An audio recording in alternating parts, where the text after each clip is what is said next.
Bartleby by Herman Melville.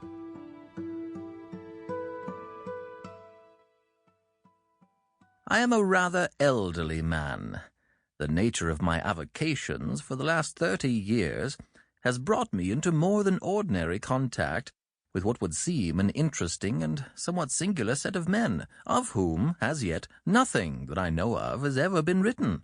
I mean the law copyists or scriveners. I have known very many of them, professionally and privately, and if I pleased could relate diverse histories at which good-natured gentlemen might smile and sentimental souls might weep. But I waive the biographies of all other scriveners for a few passages in the life of Bartleby, who was a scrivener, the strangest I ever saw or heard of. While of other law copyists I might write the complete life, of Bartleby nothing of that sort can be done. I believe that no materials exist for a full and satisfactory biography of this man. It is an irreparable loss to literature. Bartleby was one of those beings of whom nothing is ascertainable, except from the original sources, and in his case those are very small.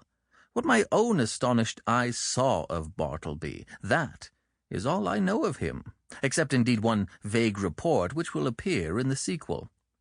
Ere introducing the scrivener as he first appeared to me, it is fit I make some mention of myself, my employés, my business, my chambers, and general surroundings, because some such description is indispensable to an adequate understanding of the chief character about to be presented.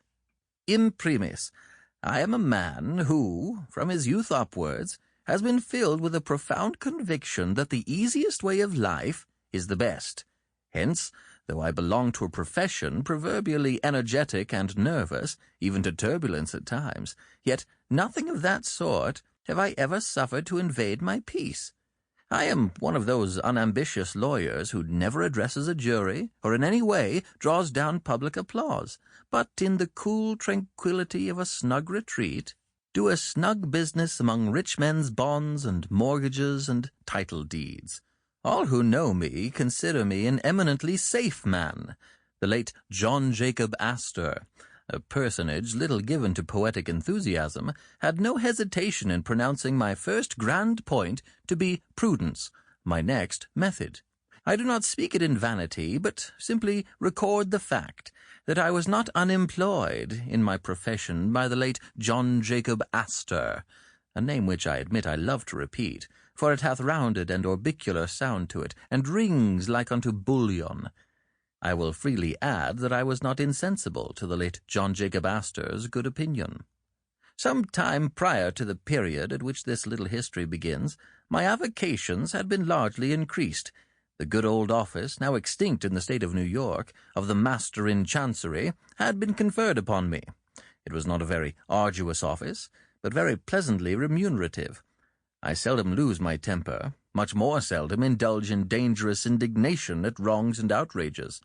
But I must be permitted to be rash here, and declare that I consider the sudden and violent abrogation of the office of Master in Chancery by the new Constitution as a premature act, inasmuch as I had counted upon a life lease of the profits, whereas I only received those of a few short years. But this is my way.